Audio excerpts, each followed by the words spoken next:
Ya, bismillah. Bismillahirrahmanirrahim. Qala Imam Musa bin Ahmad Al-Hajjawi rahimahullahu taala, babul aniyah.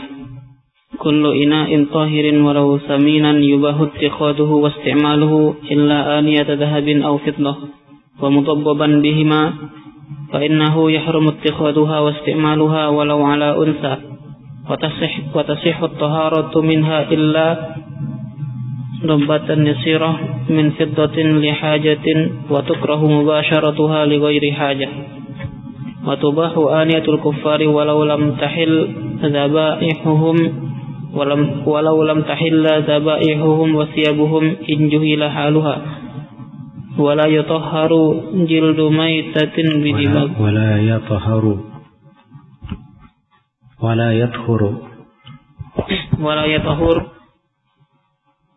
jildu maitatin bidibag wa yubahu isti'maluhu ba'da ad-dabghi fi yabisin min hayawanin tahirin fil hayati wa adbu maitatin wa labanuha wa kullu ajza'iha najisatun ghairu sya'rin wa nahwihi wa ma ubina min hayyin fahuwa kamaitati. Bismillahirrahmanirrahim. Alhamdulillahi rabbil alamin. Salatu wassalamu ala al-mab'uts rahmatan lil alamin nabiyina Muhammad wa ala alihi wa sahbihi wa man tabi'ahum bi ihsanin ila yaumiddin, amma ba'd. Qala al-muallif rahimahullahu ta'ala, babul aniyah.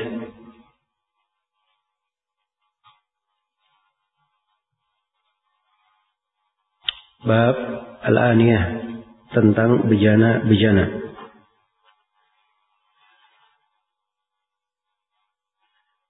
Di dalam bab ini ada sejumlah pembahasan. Pembahasan yang pertama, munasabah penyebutan babul aniyah setelah pembahasan al-miyah. Kenapa disebutkan pembahasan tentang bejana setelah pembahasan tentang air-air? Apa hubungannya bejana di kitab at-taharah? Bukankah bejana pembahasannya cocoknya di pembahasan tentang makanan?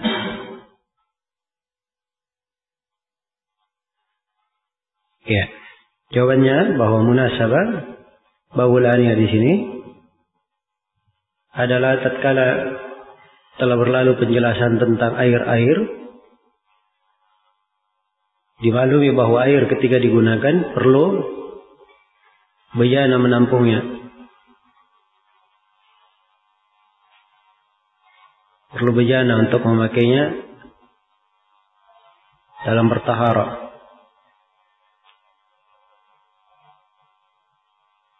Iya. Karena kebanyakan air keadaannya demikian, perlu ada bejana yang menampungnya. Maka di sini para fuqaha menerangkan fikih tentang bejana.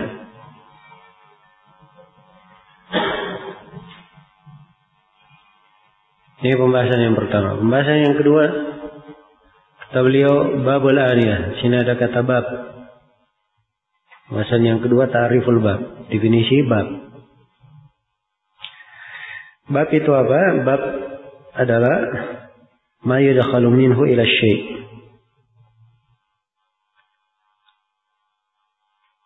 Sesuatu yang dipakai untuk masuk, hal yang dipakai atau tempat masuk kepada sesuatu. Tempat masuk kepada sesuatu. Itu bab. Setelah kita terangkan di awal bahasan kitab at-taharah, di dalam fikih banyak kitab ya, ada kitab at-taharah, kitab as-salah, kitab az-zakah. Dalam sebuah kitab terdapat beberapa bab. Ada pintu-pintu pembahasan lagi di dalamnya. Iya. Dan di dalam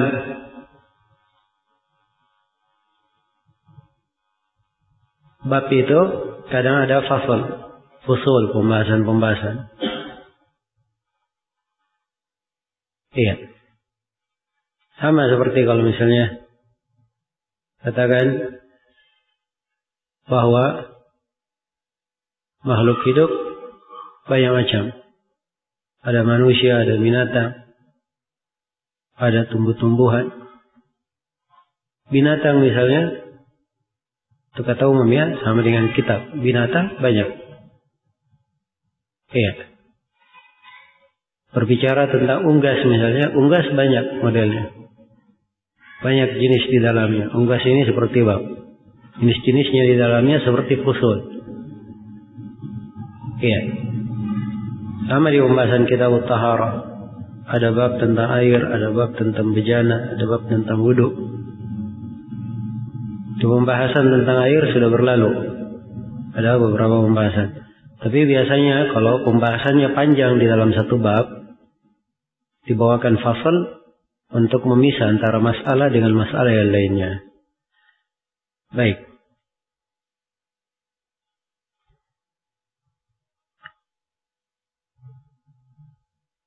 Pembahasan yang ketiga, ta'riful aniyah, definisi al-aniyah. Al-aniyah jamak dari ina. Al-aniyah jamak dari ina. Dan ina adalah al-wi'a, apa yang dipakai untuk menyimpan, menampung. Bejana ya kalau bahasa kita. Apakah bejana ini umumnya terbuat dari apa saja? Apakah dari besi, dari kulit, dari kayu, dari emas, dari perak, dari tembaga? Iya. Dari apa saja? Semuanya boleh disebut dengan nama apa? Dengan nama ina. Iya. Dan di sini oleh penulis di jama' al-aniyah, babul aniyah, bab tentang bejana-bejana. Sebab bejana itu banyak ya, beraneka ragam.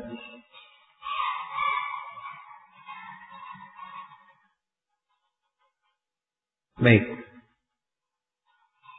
Ini pembahasan yang ketiga. Kemudian kata penulis rahimahullah ta'ala, kullu ina'in tahirin walau thaminan yubahu ittikhaduhu wa isti'maluhu. Ini pembahasan yang keempat. Al-aslu fil aniyah. Apa kaidah asal dalam bejana?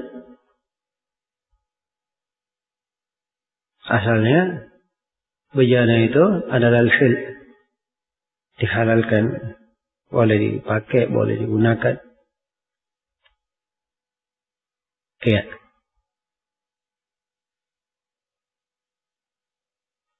Jelas ya? Itu asal.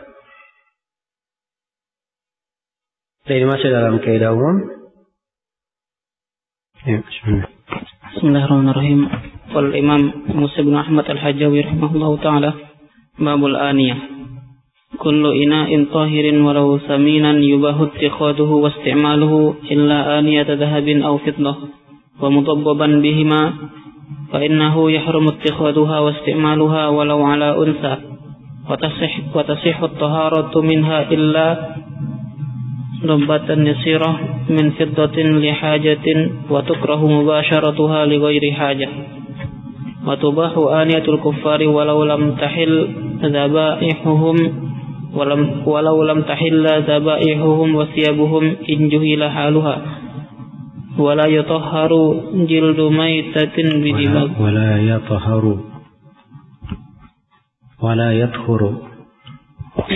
yatahhur jildu maitatin bidimag wa yubahu isti'maluhu ba'da ad-dabghi fi yabisin min hayawanin tahirin fil hayati wa adbu maitatin wa labanuha wa kullu ajza'iha najisatun ghairu sya'rin wa nahwihi wa ma ubina min hayyin fahuwa kamaitati. Bismillahirrahmanirrahim. Alhamdulillahi rabbil alamin. Salatu wassalamu ala al-mab'uts rahmatan lil alamin. Nabiyina Muhammad wa ala alihi wa sahbihi wa man tabi'ahum bi ihsanin ila yaumiddin, amma ba'd. Qala al-muallif rahimahullahu ta'ala, babul aniyah.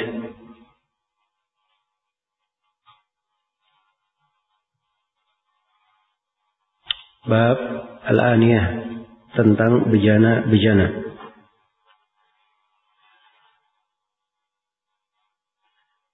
Di dalam bab ini ada sejumlah pembahasan. Pembahasan yang pertama, munasabah penyebutan babul aniyah setelah pembahasan al-miyah.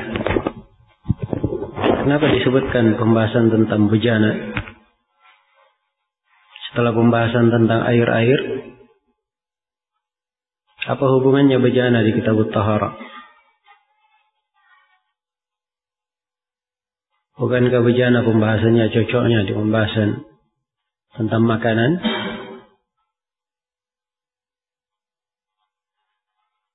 Ya. Jawabannya bahwa munasabah babul aniyah di sini adalah tatkala telah berlalu penjelasan tentang air-air, dimaklumi bahwa air ketika digunakan perlu bejana menampungnya. Perlu bejana untuk memakainya dalam bertaharah.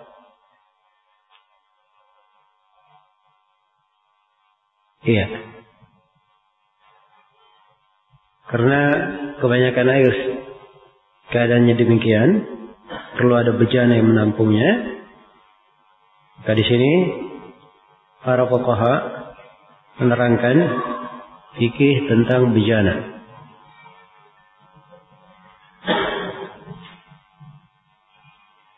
Ini pembahasan yang pertama. Pembahasan yang kedua, kata beliau babul aniyah. Sini ada kata bab. Pembahasan yang kedua, ta'riful bab, definisi bab.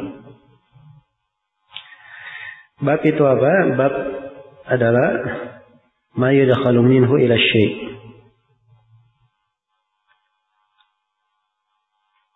Sesuatu yang dipakai untuk masuk, hal yang dipakai atau tempat masuk kepada sesuatu. Tempat masuk kepada sesuatu. Itu bab. Setelah kita terangkan di awal pembahasan kitab at-taharah, di dalam fikih banyak kitab ya, ada kitab at-taharah, kitab as-salah, kitab az-zakah. Dalam sebuah kitab terdapat beberapa bab. Ada pintu-pintu pembahasan lagi di dalamnya. Iya. Dan di dalam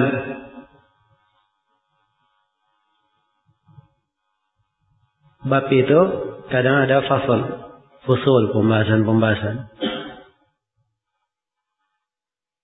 Iya.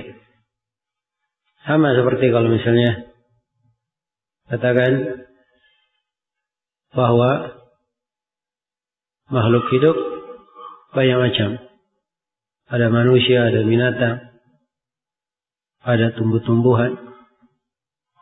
Binatang misalnya, itu kata umum ya, sama dengan kitab. Binatang banyak.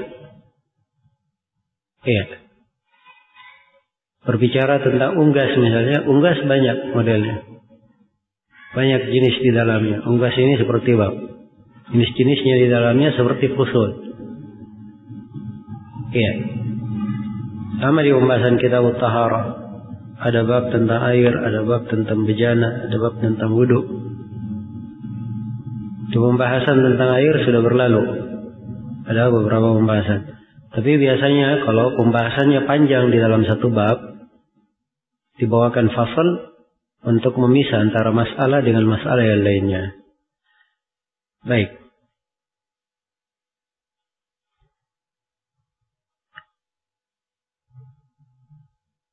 Pembahasan yang ketiga, ta'riful aniyah, definisi al-aniyah. Al-aniyah jamak dari ina. Al-aniyah jamak dari ina. Dan ina adalah al-wi'a, apa yang dipakai untuk menyimpan, menampung. Bejana ya kalau bahasa kita. Apakah bejana ini umum ya, terbuat dari apa saja? Apakah dari besi, dari kulit, dari kayu, dari emas, dari perak, dari tembaga? Ya. Dari apa saja? Semuanya boleh disebut dengan nama apa? Dengan nama ina. Iya. Dan di sini oleh penulis di jama' al-aniyah, babul aniyah, bab tentang bejana-bejana. So bejana itu banyak ya, beraneka ragam.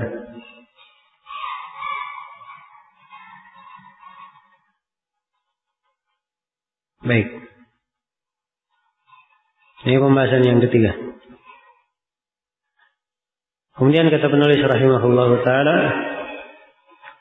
kullu ina'in tahirin walau thaminan yubahu ittikhaduhu wa isti'maluhu. Ini pembahasan yang keempat. Al-aslu fil aniyah. Apa kaidah asal dalam bejana? Asalnya bejana itu adalah al-hil, dihalalkan, boleh dipakai, boleh digunakan. Iya.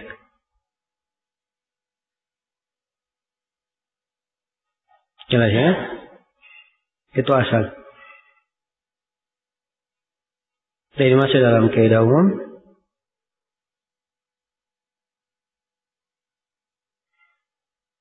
Walladzi khalaqa lakum ma fil ardi jami'an. Dialah Allah yang menciptakan untuk kalian segala hal yang berada di bumi. Untuk kalian misalnya.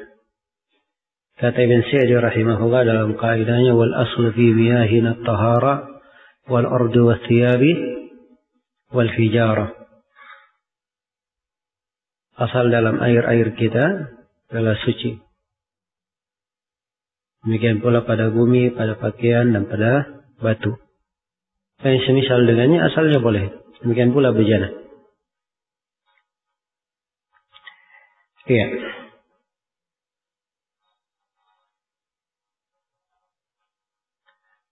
Jadi ini kaidah asal. Kullu ina'in tahirin walau thaminan yubahu ittikhaduhu wa isti'maluhu. Ini pembahasan yang keempat. Pembahasan yang kelima, apa hukum menggunakan bejana najis?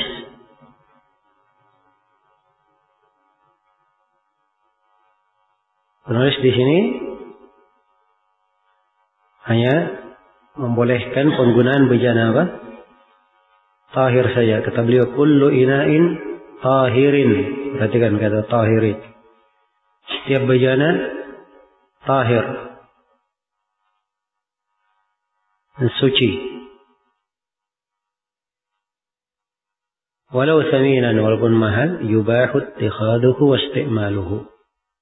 Boleh dipakai dan digunakan. Jadi beliau syaratkan harus tahir, harus suci bejana tersebut. Nah, jadi kalau tidak suci, boleh digunakan atau tidak? Jawabannya tidak menurut penulis ya. Dan ini fihi nazar. Ini pendapat kurang kuat. Iya. So, bejana yang najis boleh digunakan dalam hal yang tidak dipermasalahkan. Contoh misalnya, bejana najis dipakai mengangkut tanah, mengangkut pasir. Boleh atau tidak? Jawabannya boleh saja. Sebab ini tidak bermasalah. Iya. Tidak bermasalah. Baik.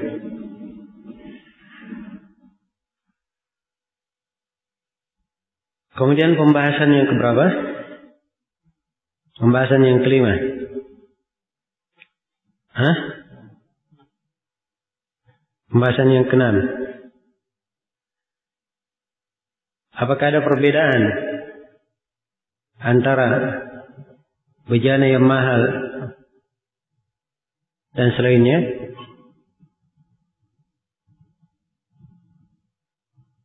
Iya. Dimaklumi bejana itu banyak macam. Ada yang mahal, ada yang murah. Ada yang dari barang berharga, ada yang tidak berharga di tengah manusia. Nah, dan di sini penulis tidak membedakan. Sebab asalnya semuanya sama. Kullu ina'in tahirin walau thaminan, walaupun mahal. Walaupun mahal. Jelas ya? Iya. Tadi penggunaan kalau ada khilaf di pembahasan fikih, kadang ditakbir ya, walau, hatta, wa in. Jadi digunakan ya.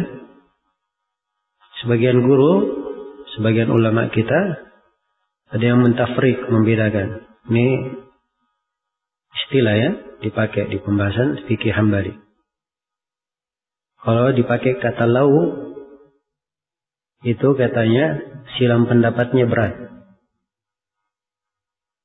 Kalau dipakai kata hatta, misalnya katakan kullu ina'in tahirin hatta thaminan, pakai hatta misalnya, ya, itu khilafnya pertengahan. Kalau dipakai kata in, itu khilafnya ringan. Misalnya wa in kana thaminan, itu khilafnya ringan. Nah, tapi di sini sebenarnya di khilaf di sini bukan khilaf yang berat, walaupun pakai kata lau ya. Karena tidak ada perbedaan antara bejana yang mahal maupun bejana yang apa? Bejana yang murah. Dia tercakup kepada hukum asal yang telah kita terangkan. Baik. Kita menulis kullu ina'in tahirin walau thaminan yubahu ittikhaduhu wa isti'maluhu illa aniyati dahabin wa fiddah. Dibolehkan untuk diistimal, diittikhad dan istimal.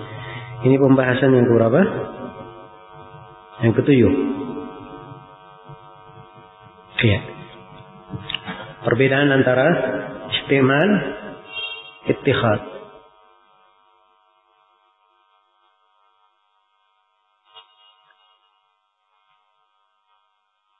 Nah,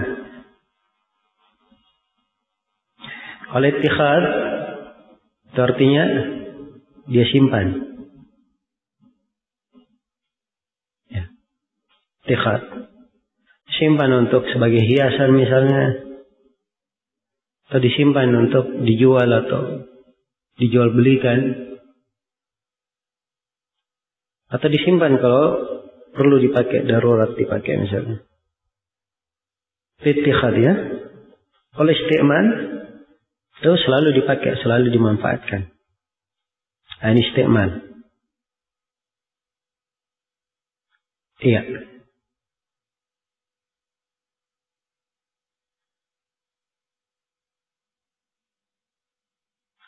Baik. Seorang beli cerek, dia simpan. Ini apa namanya? Ittikhad atau isti'mal? Ittikhad. Kalau cereknya dia pakai, sering dia pakai, yang dia beli cerek untuk dia pakai masak, ini namanya apa? Isti'mal. Jelas ya? Baik. Karena itu beliau tafrik di sini, yubahu ittikhaduhu wa isti'maluhu. Pembahasan berapa tadi itu? 7. Pembahasan ke-8. Ya. Al-istithna min al-ibahah. Perkecualian dari bejana yang dibolehkan. Al-istithna min al-ani al-mubahah. Jadi hukum asal bejana semuanya adalah apa? Adalah yubah, digunakan, halal, diperkecualikan, ada istisna'nya. Ini yang kita akan bahas di pembahasan yang ke-8. Diperkecualikan dalam apa? Illa aniyata dhahabin wa fiddatin wa mudabbaban bihima. Kecuali bejana emas dan perak. Dan apa yang ditabbib dengannya, ditempel dengannya. Ya, tempelan dengan bejana gitu banyak macam ya. Ada mumawwah, ada mutlah. Ya. Dia kata ini bejana misalnya. Mumawwah itu diambil emas, dicairkan, kemudian digosok di bejana. Sehingga dia berwarna emas. Itu mumawwah namanya. Jelas ya? Kalau mutlah, emasnya misalnya dibuat jadi lembaran begini, kemudian ditempel di bejana. Itu mutlah. Iya. Jadi semuanya tidak diperbolehkan. Jadi yang tidak diperbolehkan, bejana emas dan perak dan mentabbib dengannya. Hanya itu yang disebut oleh penulis di sini. Dan sebagian ahli fikih lainnya menyebutkan perkecualian yang lain, bejana yang lain yang tidak diperbolehkan. Bejana lain yang tidak diperbolehkan adalah bejana dari tulang manusia dan dari kulit manusia. Iya. Nah.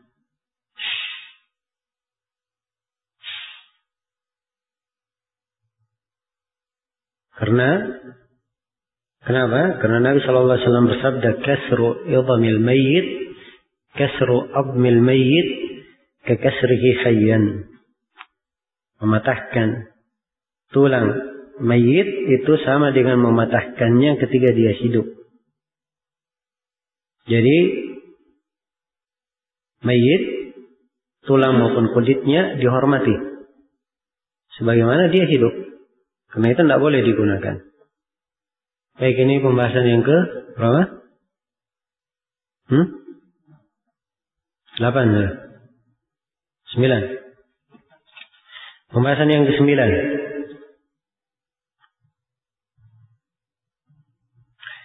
Ya. Kata penulis, فَإِنَّهُ يَحْرُمُ اتِّخَاذُهُ وَاسْتِعْمَالُهُ. Sungguhnya haram untuk digunakan dan haram untuk disimpan dan dipakai, digunakan. Ini pembahasan yang ke-9, penjelasan hukum menggunakan bejana emas dan perak.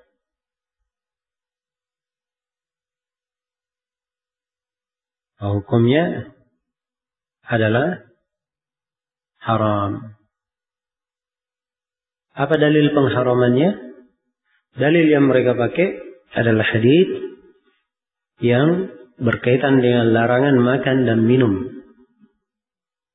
Ya.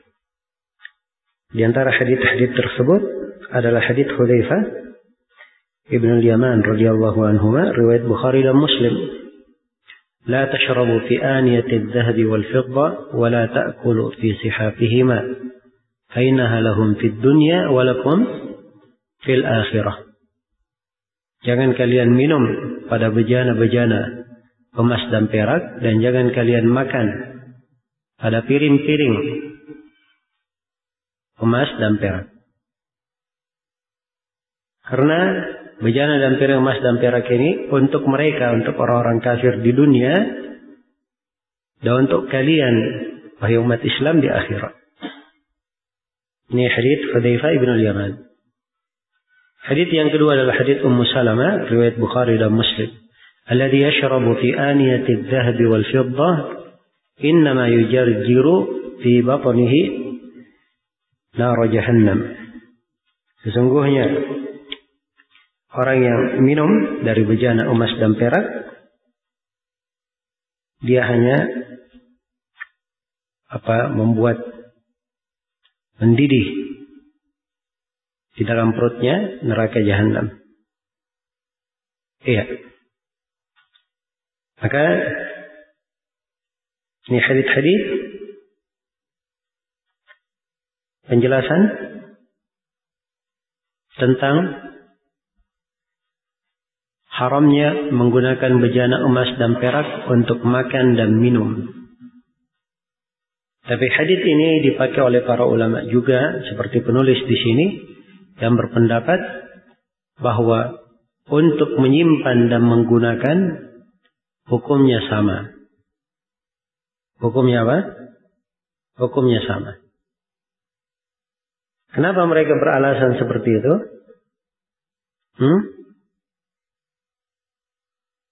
Karena illah dari larangan di dalam hadits, fa innaha lahum fid dunya wa lakum fil akhirah. Untuk mereka di dunia dan untuk kalian di akhirat. Illahnya bahwa memakai hal-hal yang seperti ini itu bukan kebiasaan dari kaum muslimin. Itu dari kebiasaan orang-orang yang selalu bersombong, berlebihan. Iya. Itulah yang membinasakan umat terdahulu. At-taraf. Itu illah ya, at-taraf. Iya. Nah, dan illah ini sudah disebut dalam sejumlah kaum, dan mereka dibinasakan karenanya. Wa idza aradna an nuhlika qaryatan amarna mutrafiha fa fasaqu fiha fa haqqa 'alaiha al-qawlu fadammarnaha tadmira. Disebut mutrafiha, orang-orang yang taraf, berlebihan. Jadi ini ilahnya. Sebagiannya ada yang menyebut ilahnya, ya, sebagaimana nas di dunia untuk mereka dan untuk kita di akhirat. Dan ada yang mengatakan ini ilahnya supaya jangan membuat sedih orang-orang miskin. Ya. Ala kulli hal berbagai ilah disebutkan oleh para ulama yang mengatakan tidak boleh menggunakan emas dan perak sebagai bejana dengan ilah ini. Nah, tapi di sisi lain itu pendapat jumhurul ulama. Iya. Pendapat kebanyakan ulama. Ada pendapat yang kedua, yaitu pendapat Ahlul Zahir, yaitu yang merupakan mazhab Imam Syaukani dan sebelumnya Imam As-San'ani. Dan ini yang dikuatkan oleh Syekh Ibn Utsaimin rahimahullahu ta'ala, bahwa hukum ini, hukum tidak boleh menggunakan bejana emas dan perak, itu khusus untuk makan dan minum saja. Khusus untuk apa? Makan dan minum saja. Iya. Kenapa Anda diambil makna illah di sini? Taraf itu tadi. Jawabannya bahwa taraf itu betul, tercelah. Tapi dimaklumi bahwa taraf menggunakan bejana itu banyak hal, bukan hanya pada bejana emas dan perak saja, ada yang lainnya. Tapi tatkala dilarang khusus makan dan minum menggunakan bejana emas dan perak, ini menunjukkan pengkhususan hukum untuk hal ini. Pengkhususan hukum untuk hal ini. Iya. Jelas ya? Karena itu di sini ada 3 istilah. Makan dan minum. Yang pertama, yang kedua isti'mal, yang ketiga apa? Ittikhad. Makan dan minum bagian dari ittikhad dan isti'mal ya, bagian dari isti'mal juga ya. Cuma kita bagi menjadi 3. Isti'mal, ittikhad dan apa? Makan dan minum. Dan yang tidak diperbolehkan hanya apa? Makan dan minum saja. Adapun untuk isti'mal, yang benarnya bahwa hal tersebut adalah hal yang diperbolehkan. Nah,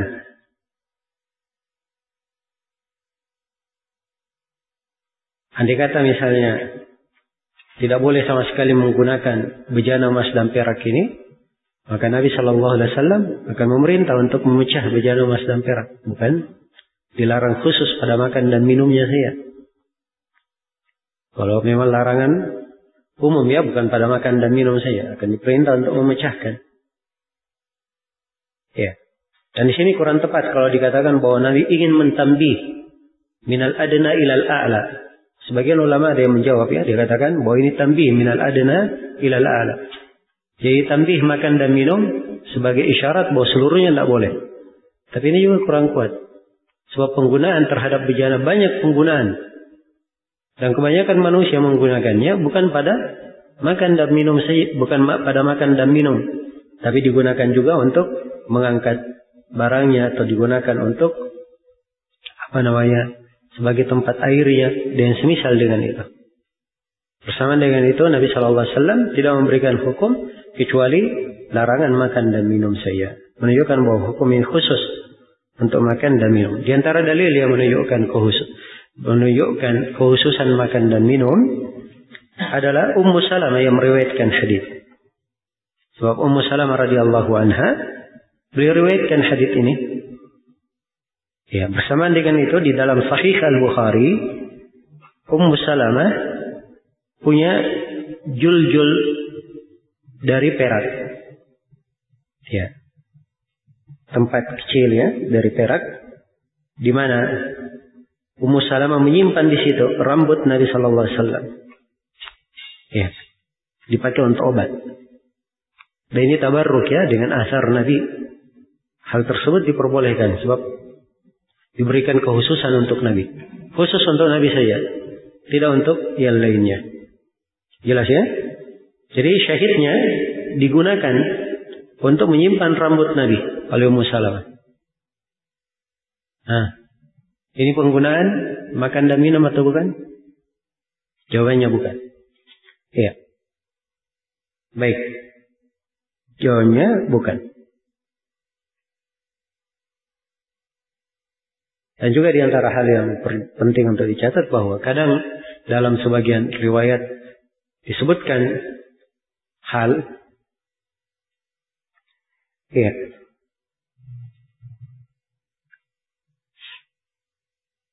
disebutkan hal, ya hal itu dipakai untuk mimbabit taglib dari sisi kebanyakan manusia menggunakannya. Karena itu sebagian ulama di sini berpendapat bahwa ini hukum umum, bukan untuk makan dan minum saja. Sebab makan dan minum penggunaan kebanyakan katanya. Sebab kebanyakannya digunakan untuk makan dan minum. Maka dijawab bahwa ya, mungkin dikatakan benar bahwa kebanyakan penggunaan untuk makan dan minum. Tapi Nabi Shallallahu Alaihi Wasallam tatkala menggantung hukum ketidakbolehan menggunakan emas, bejana emas dan perak untuk makan dan minum saja, ini pengkhususan. Sebab taraf itu banyak bentuknya, taraf berlebihan dengan emas dan perak banyak bentuknya. Tatkala Nabi mengkhususkan hanya dilarang makan dan minum saja, maka ini menunjukkan bahwa hukum tersebut adalah hukum khusus. Baik. Selesai sudah ya? Sampai sini. Sekali lagi saya simpulkan. Untuk bejana emas dan perak ada 3 keadaan. Yang pertama dipakai makan dan minum. Yang kedua untuk ittikhad. Dan yang ketiga untuk apa? Isti'mal. Untuk bejana dan minum, hukumnya apa? tidak diperbolehkan. Dan ini bil ijma' menurut kesepakatan. Yang kedua, untuk ittikhad dan istimal, penggunaan dan ittikhad disimpan.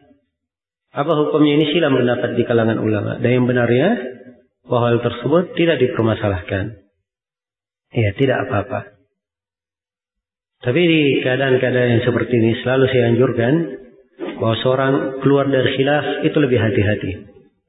Ya, kalau dia sudah tahu ada silang pendapat kuat, apalagi kuat di kalangan ulama, ini kuat ya, sebab jumhurul ulama tidak memperbolehkan. Walaupun dia sendiri berpendapat boleh, tapi afdalnya dia tinggalkan untuk keluar dari apa? Keluar dari khilaf. Baik. Selesai sudah pembahasan yang ke-9. Hukum menggunakan bejana emas dan perak, demikian pula yang mudhabbab, tatbib, mudhabbaban bihima. Ya, ini tatbib di sini mudhabbaban bihima, ini contoh aja ya. Sebab penggunaannya banyak macam, bukan cuma di tatbib saja, banyak penggunaan. Baik. Kemudian kata beliau, wa tasihhu taharatu minha, dan syah bersuci darinya. Syah bersuci darinya. Ya, maksudnya tidak boleh digunakan, tapi kalau digunakan untuk bersuci, dia pakai wudu, wudunya syah, tapi dia apa? Dia berdosa. Tapi dia berdosa. Ya, karena istimalnya adalah hal yang diharamkan. Iya. Baik. Ini menurut pendapat penulis ya. Tapi menurut apa yang telah kita tarjih, kita kuatkan bahwa hukum wudunya adalah syah. Dan insyaallah ta'ala tidak ada masalah ya. Berwudu dari bejana emas dan perak. Ya, tapi afdalnya ditinggalkan. Baik. Ada sebagian ulama yang berpendapat, ulama yang berpendapat seperti pendapat jumhur ya, yang mengatakan tidak boleh menggunakan bejana emas dan perak. Mereka mengatakan bahwa menggunakan bejana emas dan perak untuk bertaharah itu hukumnya membatalkan wudu. Hukumnya membatalkan wudu. Iya. Dan ini masalah sebenarnya kembali ke dalam satu pembahasan di kaidah fikih, di usul fikih. An-nahyu itu yaqtadi al-fasad atau tidak. Larangan menunjukkan rusaknya sesuatu atau tidak. Ya, ini inti masalahnya. Dan kita telah kuatkan pembahasan qawaid fiqhiyah bahwa larangan itu perlu dirinci. Iya. Larangannya kembali kepada zat yang dilarang, maka itu betul, batal. Larangannya kembali kepada syarat yang tidak khusus padanya, ini yang benarnya tidak batal. Yang kedua, yang ketiga, larangannya kembali kepada syarat yang khusus dengannya, ini yang benarnya batal. Dan yang ketiga, yang keempat, larangan kembali kepada di luar hal yang dilarang. Di luar. Maka ini jawabannya adalah syah menurut kebanyakan ulama. Di sini larangan menggunakan bejana emas dan perak dalam apa larangannya? Makan dan minum. Jadi kalau dipakai berwudu, ini kembali kepada bejana emas dan perak kalau dipakai berwudu, ini larangan pada zat emas dan perak atau di luar? Jawabannya di luar. Kalau begitu hukumnya diperbolehkan. Jelas ya, karena itu penulis di sini sebagaimana jumhur, kebanyakan ulama di kalangan Hambaliyah, mereka mengatakan bahwa hukumnya adalah boleh syah dipakai bertaharah. Syah. Baik, selesai sudah. Pembahasan yang keberapa? Ke-10. Sekarang pembahasan yang ke-11. Kata beliau rahimahullah, illa dhabbatan yasiratan min fiddatin lihajatin. Iya.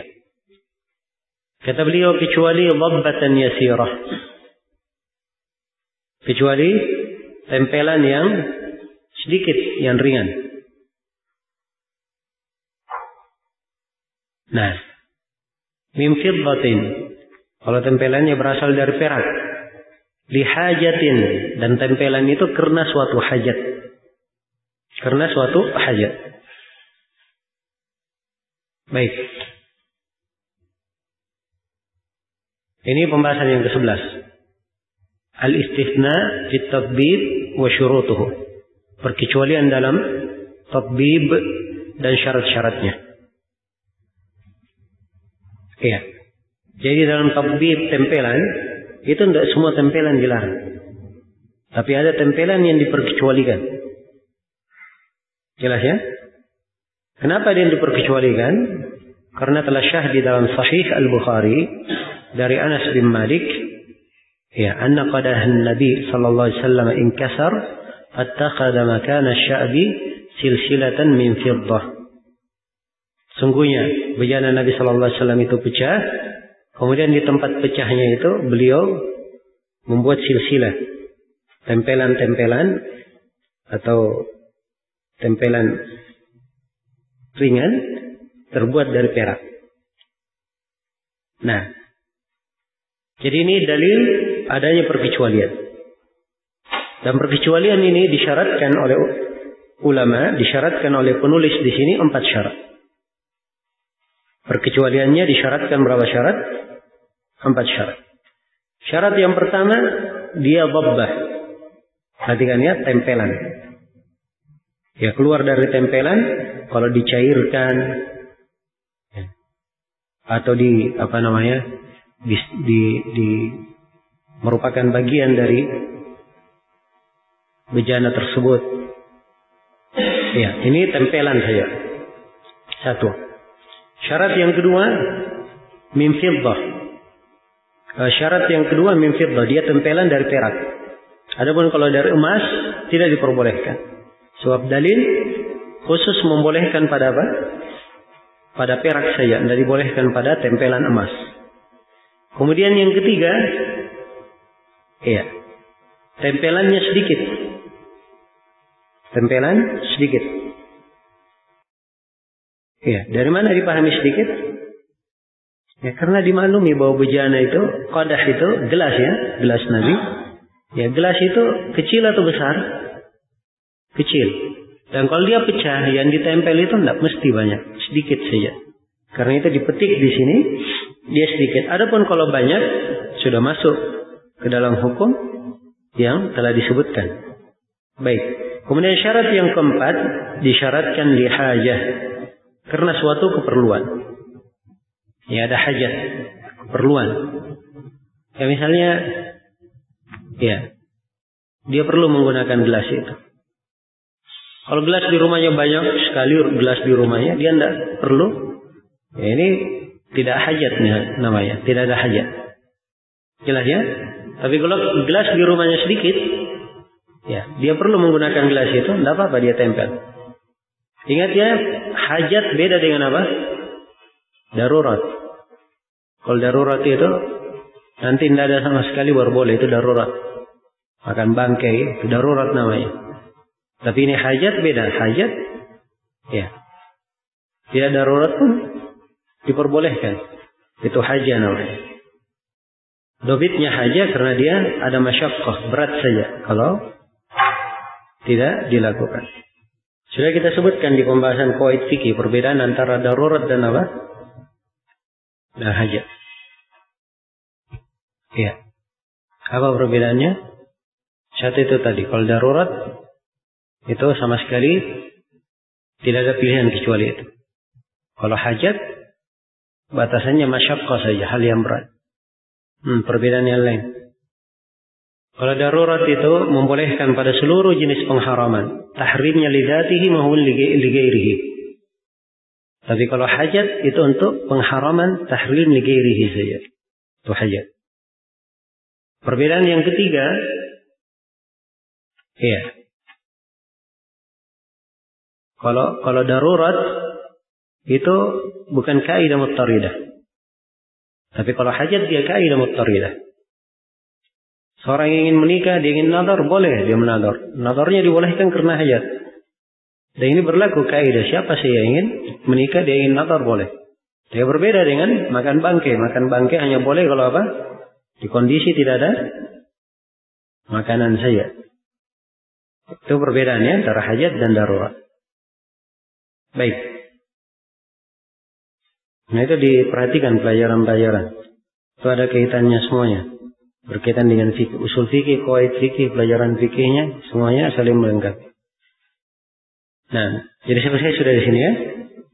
Hukum perkecualian pada tatbib dan syarat-syaratnya. Jadi kesimpulannya, dibolehkan ada tatbib dengan berapa syarat? Dengan 4 syarat. Yang pertama, dabba, dia adalah dabba. Yang kedua, dia dari dabbanya yasirah, sedikit. Yang ketiga, dari fiddah, dari perak. Dan yang keempat, karena hajat. Yang keempat, karena hajat.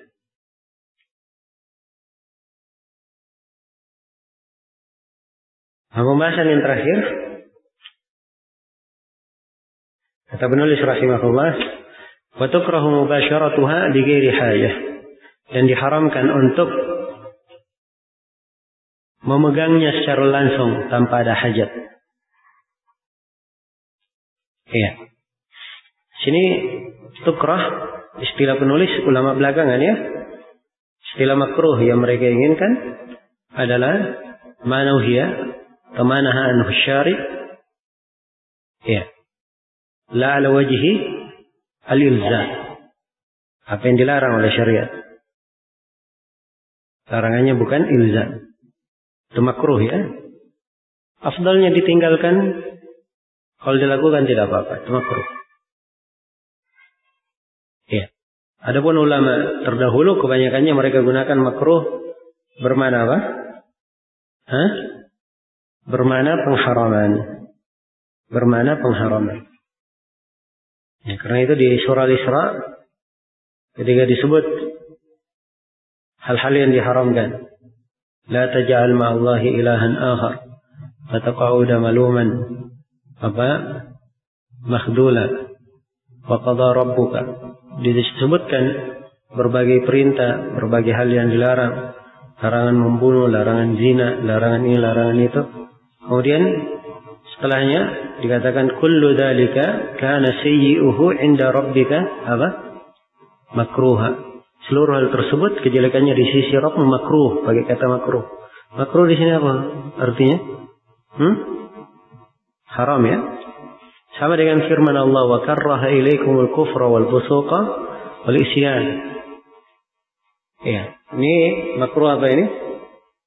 Bermakna pengharaman. Jadi bedakan istilah terdahulu dan belakangan. Kalau ulama terdahulu banyak menggunakan makruh, hukumnya apa? Haram. Tapi di sini penulis beliau inginkan makruh yang di bawah haram. Di istilah kebanyakan fuqaha. Iya.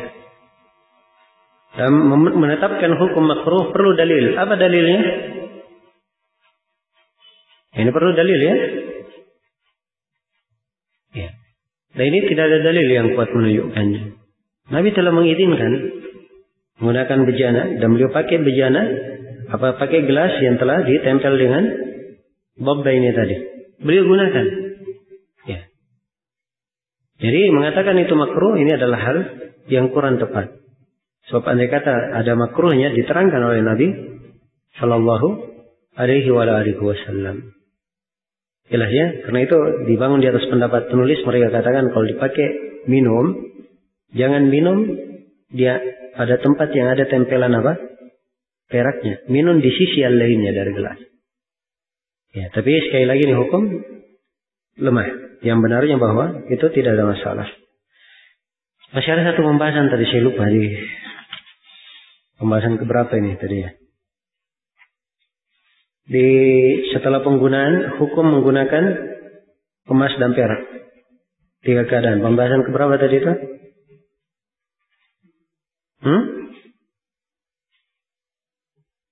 9. Ada pembahasan di situ satu di ucapan penulis, walau ala unsa, ya, fa innahu yuhram ittikhaduhu wa isti'maluha walau ala unsa, walaupun terhadap perempuan. Itu dimasukkan ya di situ. Ini pembahasannya, apakah boleh hal tersebut untuk perempuan? Ini kadang ada syubhat untuk perempuan, sebab perempuan dibolehkan apa? Dibolehkan menggunakan emas untuk dipakai berhias, ya kan? Dibolehkan. Jadi mungkin ada syubhat bahwa ini hukum untuk laki-laki saja, karena itu penulis ingin memberikan catatan bahwa ini hukum berlaku untuk semuanya, laki-laki dan apa? Perempuan. Baik, selesai. Untuk kelanjutan pembahasan, insyaallah taala kita kaji di pertemuan yang akan datang. Subhanakallahumma bihamdik, asyhadu an la ilaha illa anta, astaghfiruka wa atubu ilaik.